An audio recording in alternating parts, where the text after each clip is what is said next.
It's another beautiful day in San Diego. What's happening, everybody? It is Wednesday, February 4th, 2026. I got lunch.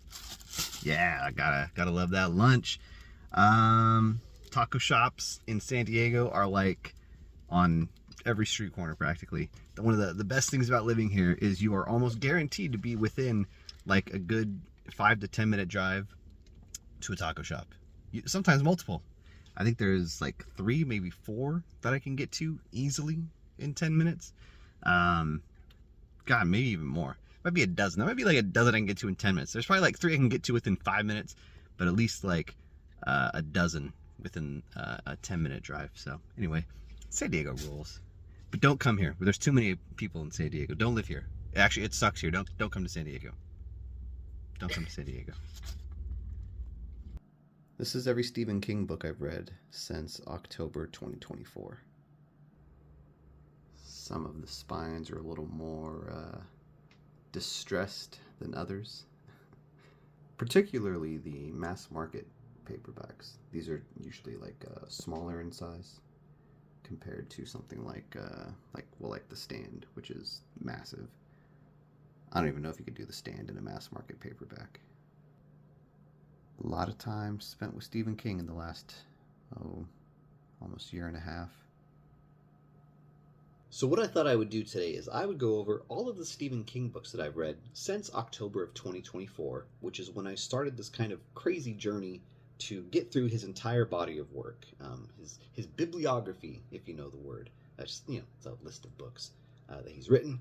I would only stick to the novels and the short story collections, although I did take one minor detour that I'll go over shortly here. But yeah, this is just a portion of the stack. You saw the whole thing, earlier. Why did I do this? I don't know. He's got about 67, 68 novels, novellas, short story collections that I am going to have to get through. And I think I did the math, and in my current rate that I've read these, I think I'll get through all of them in maybe 5 years. So that's going to be exciting come 2029 when I finally read whatever his latest book at that point is going to be. So let's just now go over each of the books. I will give you a kind of a brief synopsis of what it's about and my thoughts on the book and kind of where it ranks, on a tier scale. The S rank, A rank, B rank, etc. First off, I'm going to go over a couple of kind of adjacent Stephen King things that I read. They're very short, and one of them is just a straight up comic book. But this one here, the first one we're going to go over, Cycle of the Werewolf. This was it's basically, I guess you would call it a novella. The idea was that it began life as a calendar, and each month was going to have a picture, and it would have a short story to go along with the picture that was drawn. But King felt that he didn't have enough space to come up with an interesting full story, so he turned it into this kind of short little novella here. This is great. It's a really simple read. I think I got through it in a couple hours. It's very, very easy to read, very fun, and has great artwork. The other kind of side adjacent one I want to go over is Creepshow. Some of you may know that this is a film. But to kind of tie in with the film, they made a graphic novel. And I believe this is one of the first kind of major graphic novels, one of the best-selling graphic novels. Really kind of brought the idea of comics and such into the wider literary world. You saw a comic book at Barnes & Noble, and that was kind of unheard of at the time in the early 80s. This is my favorite one here. This is Something to Tide You Over. This was in the film version of this. It has Ted Danson and Leslie Nielsen in it. Great one. Ted Danson comes back as a zombie. Leslie Nielsen plays a bad guy. Goes well against type there. And so, it was just a fun time. So anyways, Creepshow and Cycle of the Werewolf, both great. Where would I put them in rankings? Creepshow, this is a bona fide. This is the next tier for me. Whereas Cycle of the Werewolf, it's good. I don't know if it's great. I'd probably put it in like a B tier. So if somebody wants to keep track of that at home, you can keep track of that. All right, starting things off, we have Carrie. This was King's first novel. Apparently, he started writing it as a short story, I think for Playboy, and he didn't really like where it was going, didn't like the characters or anything like that, so he threw it away, and his wife pulled the manuscript out of the trash, read it, and said, hey, this is really good. I really want to know what happens next to this girl. Can you please finish it? And so he did, and, you know, thank God for that, because this is what kicked off his career as a horror novel writer. And yeah, Carrie is fantastic. That is a solid A rank for me. Love Carrie. Very different from the film. The film's a little faster. This is some of the nuance. And there's this big crazy Carrie goes on a rampage at the end and like blows up the entire town. She doesn't just kill all the kids in the gymnasium. She like kills the entire town. It's fucking crazy. Salem's Lot. This is a vampire novel. This old vampire moves into this small town called Jerusalem's Lot, and a former resident, a famous horror author, comes back to town to kind of go. Like he's been thinking about this house that the vampire moves into a lot. Like he's been having visions of it and stuff. He saw like some weird ghost type stuff there when he was a kid, and so he's kind of come back to get inspiration from this house, and in the process discovers a vampire and his quest to take over Jerusalem's Lot and thus, you know, the world. It has a lot of King staples in it, where it's got like kids fighting against evil, you know, fucking dopey dipshit bad guys who are like, you know, fucking around. It's good stuff. A lot of sex in it. Obviously, sex is cool. So yeah, there's that. Salem's Lot. That's an S rank. Salem's Lot is amazing. Yeah. How can you have that as your second novel? He's incredible. All right. Next up, The Shining. This is a good one. Very famous movie. The book is very famously not like the movie, and Stephen King also famously hates Stanley Kubrick's version of The Shining. The book is okay. I think Kubrick's movie is way better, but the book is not bad. You should read it. It's good. That's an A rank. The Shining is good. Next, we have our first short story collection, which is Night Shift. I did not really like the stories in here. You know, there were some that were good, some that are really bad, but overall, yeah, just not that great. The best short story in here, probably Children of the Corn, which also was made into a film. There's also a good one in here about this like organization that like lets you lose weight, but if you don't lose a certain amount of weight in a certain amount of time, then like your family gets electrocuted, like they go through like electroshock. It's fucking weird. Anyways, Night Shift, not great. Say C rank, C tier on Night Shift. The Stand. This is his was for a while his magnum opus. Maybe still is. Maybe the whole Dark Tower series is considered maybe his greatest literary achievement. But I mean, The Stand is what do they call it? A tour de force.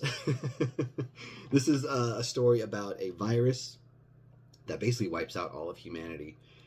The only people who are alive are a handful of humans. We've got two groups. There's the group of good humans that live in Boulder, Colorado, and there's a group of bad humans that live in Las Vegas, Nevada. And they're at a war with each other, although it's kind of a cold war. They don't really know they're fighting with each other. The only ones who do are the main villain, Randall Flagg, and a handful of the few good people who live in Boulder. God, I could talk for hours about this. I'm not going to, but The Stand is a wonderful, wonderful book. It's a huge journey across the United States. You know, guy basically walks all the way from the East Coast to Colorado and then to Nevada. Um, a lot of really great imagery in this.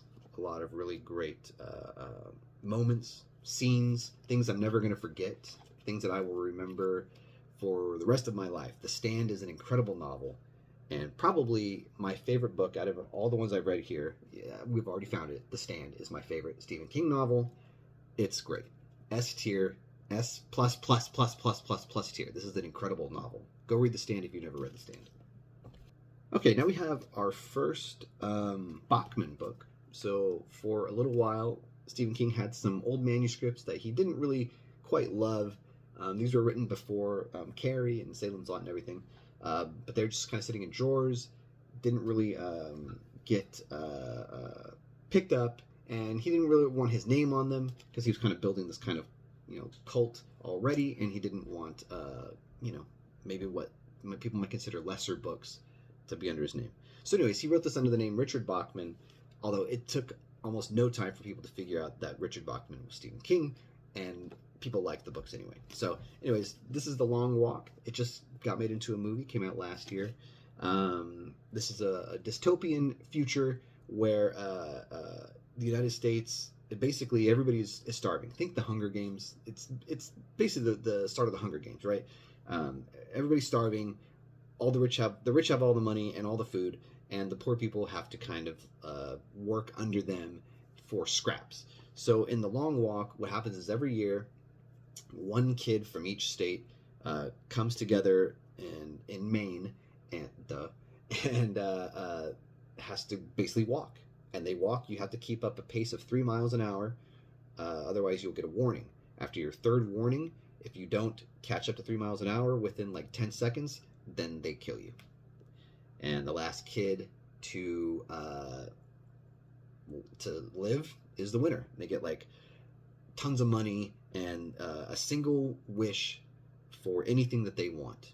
So it's really good. It's really depressing, but yeah, it's okay. It's good. I would give it an A tier. That's an A rank book. Going back to Stephen King proper, we have The Dead Zone. This was made into a movie directed by David Cronenberg and starring Christopher Walken. The movie and the book are pretty similar. There's stuff in the book that's not in the movie, just by the nature of it. I mean, look how thick that thing is. It's huge. But the idea behind The Dead Zone here is this guy here. I believe his name is John. Might be John Smith. I can't remember his last name. His name is John. He goes into a coma, wakes up after, I believe, 3 or 4 years. His whole life has been turned upside down. His girlfriend is now married to somebody else. His job is gone. His family's, his parents are together, but they're ailing. Anyways, so he has to pick up his life after coming out of this coma. The crazy thing, though, is that he can now see the future if he touches a person. So a lot of shenanigans he gets up to in this. He touches people. He has to try to find a serial killer. He learns about things that his parents are going through. But the big story is that there is a guy running for president, and he's running for Senate, and he will eventually become president and basically destroy the world through nuclear holocaust. And so he has to make a choice whether or not he should kill this guy or try to change his mind in some way. Anyways, Dead Zone is really good. I would give this also an A rank, although it's a low A rank. It's a low A rank. It's not an all-time classic, but it is very good and has some very, very good set pieces, scenes in the book. Excellent. Moving on to our next one, we have Firestarter. This was also made into a film in the 80s, and then once again in the 2020s, I believe. 2010s or 2020s. Whatever. I didn't like this. I didn't like Firestarter. The movie's even worse. My God. It's just kind of a boring book. It takes some of the ideas and themes from Carrie about a girl with telekinetic powers, kind of discovering them as she grows into her puberty age. Although in Carrie she's a little older. She's an older teenager. In this, the girl whose name I completely forget. Maybe it says on the back. Charlie. She is like 10 or 11 maybe. It just the thing I didn't like about Firestarter is it just kind of meanders, right? They're on the run from this government organization that wants to take Charlie and use her powers to, kill the Russians or whatever the government wants to do. And they just kind of move from place to place, and it gets repetitive. It's a little boring, and the whole last act of the book, just didn't like this book. I'll go D tier. This is not a good book. It's not good. Ooh, okay. Well, if you thought I didn't like Firestarter, I really hated Roadwork. Oh my god. This is, so far, the worst Stephen King book I've read. Roadwork is a exercise in misery. And not the book Misery, which is probably going to be good. I'm almost to Misery. Not quite. No, this is just a miserable read. The main character is a complete piece of shit. Just an awful human being, awful person. I don't know what he's trying to do to... I don't know if King's, wanted you to like this guy or not. It's just really bad. This was another Bachman book, and, poor King, he should have just kept his name off this altogether. He should have just never released it. What is it about? Well, you think it's going to be about a guy who protects his home from... So this guy lives in a small town. The highway is coming through. It's destroying their entire, old town. It's destroying their entire small town's, downtown area, including the factory he works at. It's a laundry factory. And it's also going to destroy a bunch of homes in the neighborhood he lives in, including his. Well, he's not having any of that. He will protect his home and all that from the government. And you think, oh, cool, this is going to be a whole, maybe study about this guy in his house for a whole novel, maybe what his thinking is, his whole thought process. No, that is the last, 5 pages of the book. The whole rest of this is his just slow decline into insanity, which sounds kind of cool, but it's not. I promise you. This guy sucks. This book sucks. I hate it. This is an F rank all the way. Roadwork sucks. Thankfully, I followed Roadwork up with Cujo, another great Stephen King novel. I'm just going to go right to it and say A tier on this one. I was really happy with the plot of Cujo. I was not expecting what it actually was about. So you think it's just going to be about this dog eating people, right? That's what you think. You think Cujo, oh, that's a dog that eats people. And he does. He eats some people. But really what the book is about is kind of the disillusion of the family, how the dog is just a metaphor for the evils that we let into our lives. So it's the book opens with a woman having an affair with another man, cheating on her husband, and basically because she hates her life in this small Maine town, right? And her husband is an ad executive. His latest ad campaign is going off the rails. He has to try to fix it, so that's not helping things at home. And so, anyways, he has to go off to take care of some business in it's Boston or New York or something. And the wife stays back at home, but they have this crappy car. The car breaks down. He says, "Take it to this mechanic out in the middle of nowhere." So she does. Meanwhile, Cujo has already been bitten by a rabid bat. He's killed people at the farm. Now he wants to kill this woman and her son who are locked in their car. It's getting hot. They're dying in this car. It's tense. It's horrifying. I cried. It has a brutal, brutal ending that just floored me. Cujo is great. All right, coming to another Bachman book. This is The Running Man, famously made into a film starring Arnold Schwarzenegger in the 1980s. Although that film has no connection to this book at all. It's the name alone and kind of the plot. But basically, the Running Man is another dystopian future where everyone just is forced to basically watch TV. Everyone gets free TV, free cable, but all the programs are made by the government. So you're forced to just basically watch government propaganda 24 hours a day. So yeah, the most popular game on TV, their network, Freevee, is The Running Man. And it is where people can sign up to be hunted by these hunters.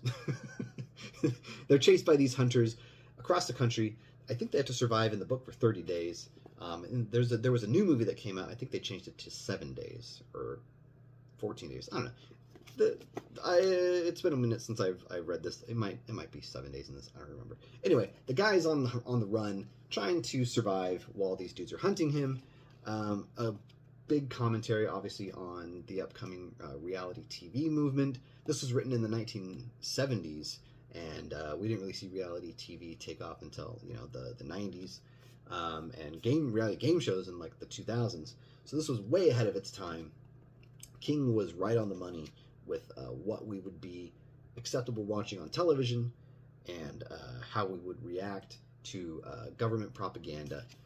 Just a incredibly timely book for our place in history right now. If you have not read The Running Man, read it today, and you will see so many parallels of what's happening in our country right now in The Running Man.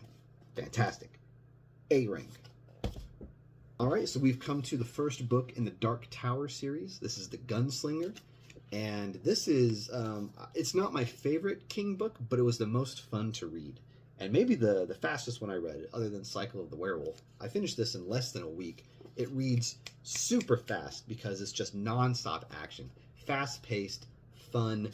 It's like reading a blockbuster popcorn movie. This guy, the gunslinger, he is looking for the man in black, chasing him across this vast desert. It is wonderful. It is a mix of science fiction, horror, western, and fantasy. This, out of all the King books I read, this is the first one that kind of deviated the most from his horror novel days, or from his horror novels that I had read earlier. And a lot of the ideas and things in this one start to really show up in en masse in his next few novels. He was really on something here, cocaine. But his whole trajectory of writing changed after The Gunslinger came out. This is an S rank. This is a fantastic book, and I cannot wait to get to the second Dark Tower novel, which I think is going to be like 3 or 4 more books from where I'm at now. Okay, we have another collection here. I wouldn't call these short stories. Different Seasons is a collection of novellas. There's four short novels in here, based on each of the seasons: winter, spring, summer, and fall. This has three of them have been made into films. The Body, which is made into Stand By Me. There's The Shawshank Redemption, and Apt Pupil. Out of the 3 of those, my favorite in here, probably The Body. I mean, Stand By Me is one of my all-time favorite movies. The Body is a great novella. The movie follows it pretty closely. There's some minor differences, but for the most part, they're one-to-one almost. Just a fantastic collection of stories. The last one in here, which is called The Breathing Method, that one was a little weird, and I can understand why it's never been adapted. It's just, it's hard to even explain. There's like this house, like a mansion in I think it's New York City, and this guy gets invited to go there, and everybody kind of tells these different stories about, stuff. They just tell stories to each other, and everybody kind of collects these stories, and it's almost like they're feeding off the energy of these stories. It's a very meta story, but not novella. The Breathing Method, almost like King is telling you, my stories are kind of sustaining you in a way, and good stories can. Anyways, Different Seasons is incredible. This is a fantastic collection. Do not sleep on this. This is an S tier and probably my second favorite book by King. Different Seasons. Excellent. All right, next we have Christine This is the famous Killer Car book. It's really long, by the way. Didn't really love this a whole lot. It's also, I watched the movie first. Probably should have done it the other way around. The movie also wasn't that great. It's a John Carpenter film. And I love John Carpenter, but that movie was eh. And this book is kind of eh. It's better than the movie, but not that much. Basically, like I said, Christine is a car that is possessed by some kind of a demon, and it goes around killing people. It becomes attached to a human and becomes insanely jealous and protective of that human, so that one day that human will kind of, I think, take over as the evil spirit in the car. Not that great. I'm going to give this a C rank, C tier. All right, now we have Pet Sematary, his follow-up to Christine. This is another great book turned into a great movie. There was a second version of the movie made in the last 10 years. That one was awful. The one from the 80s is much better. Pet Sematary, if you're not familiar, this is a story about a small town in Maine, where there is an Indian burial ground that that is cursed in some way, and it will cause anything buried into the ground to come back to life. So, it starts off, this guy's cat dies, they bury it in the pet cemetery, it comes back to life. Later on, the guy's son dies, they bury him in the pet cemetery, he comes back to life. But the thing is, when you come back to life, you're really, really fucked up. So yeah, this was another one that made me just kind of weep. There's the whole chapter where they describe the death of his son and everything that the parents are going through just really hit me hard. This is a rough book to read, but I highly recommend it. This is an S tier. Pet Sematary is fantastic. Okay, so now we come to The Talisman. This is another huge novel, and it's the first book that King co-wrote, this guy Peter Straub. When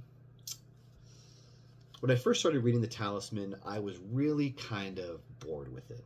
I'm not going to lie. I was struggling mightily to get through it. I don't know if you can see that the font on these pages are just insanely tiny. So it took forever to get through. Took forever to get, and not just because it was long, but because I would be reading it and I would fall asleep. It was difficult to read. It was hard to see, squinting my eyes. I have reading glasses, but they didn't help all that much. But my God, am I glad I got through this book. The ending of this book, I talked about how Pet Sematary made me cry. I openly wept in my living room after I finished this book. The last 10 pages of this book are so powerful and so, okay, I'm thinking about it right now. This book is amazing. I'm not going to give it an S tier because it is a slog to get through, but that ending, that payoff is incredible, and this is a very strong A tier. I can't say too much without giving away what makes it so powerful, but basically in The Talisman, this boy is traveling across the country, like in The Stand, trying to find this talisman that will save someone's life. And what he discovers is that there is a separate world that is connected to ours that is very similar but also very different. And each of us has kind of like a doppelganger. Well, not each of us. A lot of us have a doppelganger in this other world. And he does, but apparently his doppelganger died. But anyways, as he can go back and forth between these two worlds. He meets a lot of great characters. A lot of really crazy shit happens to him in this.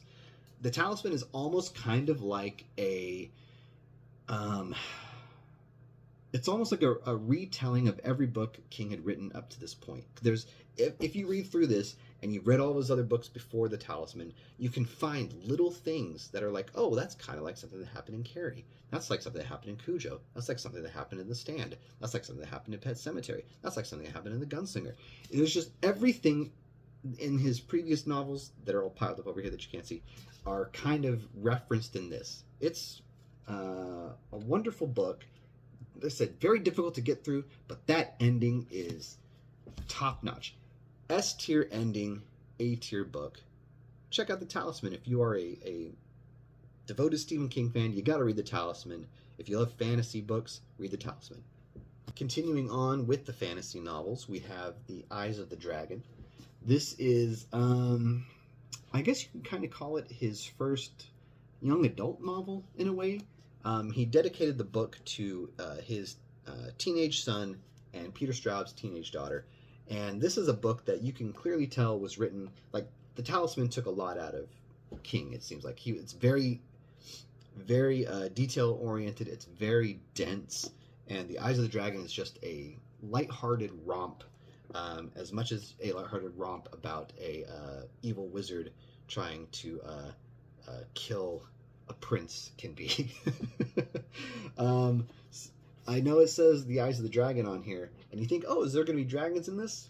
Not really. There's one dragon in the beginning of the book, and then it's the head of that dragon becomes very important later, as a plot device. So essentially, in this book, there's a king. He marries a young girl. They have two sons. One son is loved by the kingdom. One son is kind of ridiculed by the kingdom. And there's this wizard, Randall Flagg, the bad guy from The Stand, who is trying to manipulate the king and kind of basically sow chaos in the kingdom, because he's an evil entity and he thrives on evil and chaos, right? So one of the good, eventually the king dies. He's murdered by the wizard.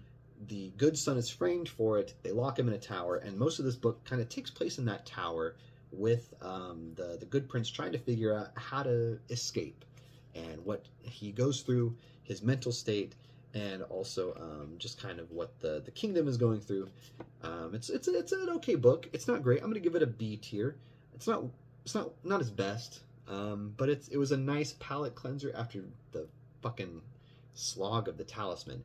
Slog in a good way. Remember, The Talisman is good, but it was hard to get through. This one was very easy to get through. It took me about a week and a half. Yeah, not that bad. It's kind of like Game of Thrones diet. It's diet Game of Thrones.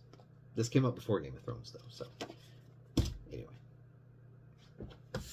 and finally, the most recent Stephen King book I've read is Thinner. This is also a Bachman book, and like a couple of the other Bachman books, it's not that great. What's really interesting about Thinner is, as you have mentioned before, I have type 2 diabetes, so I got put on one of those stick you with the needle those injection things, the ones that make you skinny, and those things fucking work. I lost like 60 pounds, and in Thinner, the guy loses a bunch of weight, and he is like really happy about it at first, and then he starts to lose more and more weight, and he gets really freaked out about it.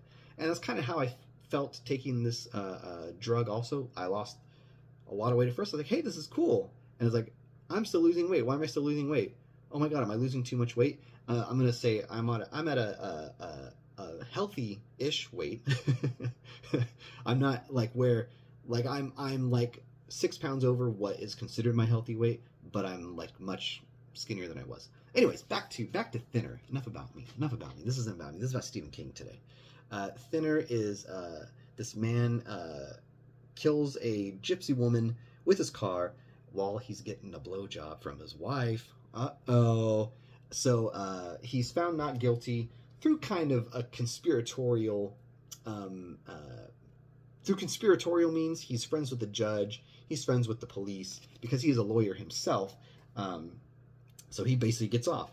The husband of the gypsy woman is not happy about this, and he curses him.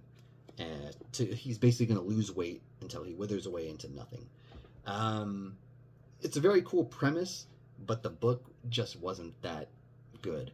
It's a pretty short book. It could have been way shorter. It could have been half this size, because a lot of this is just kind of just going over the same thing over and over again. He's losing weight. Oh, yay. He's losing more weight. Yay, but I'm a little concerned. He's losing even more weight. Okay, I'm still happy that I'm losing weight, but I'm getting really concerned. He's losing way too much weight. He's getting more and more concerned. Oh, no, he's mad at his wife. Oh, no, he's mad at his daughter. Oh, he's trying to find the guy. Oh, no, other people are dying too. It's just not that good. This is a C rank. Thinner is not one of King's best. Which again, these Bachman ones, 2 bad ones, 2 good ones. There was another Bachman book called Rage that was about a school shooting that is no longer in print at the request of Stephen King. So that's the only one I have not read. Yeah, so that was all the Stephen King books I've read so far. A pretty good amount, I think, for just under a year and a half. My favorite one, like I said, was The Stand. Love that book so much. King said that he wanted to kind of write his Lord of the Rings, and he knocked it out of the park. The Stand is incredible. Worst book, Road Work.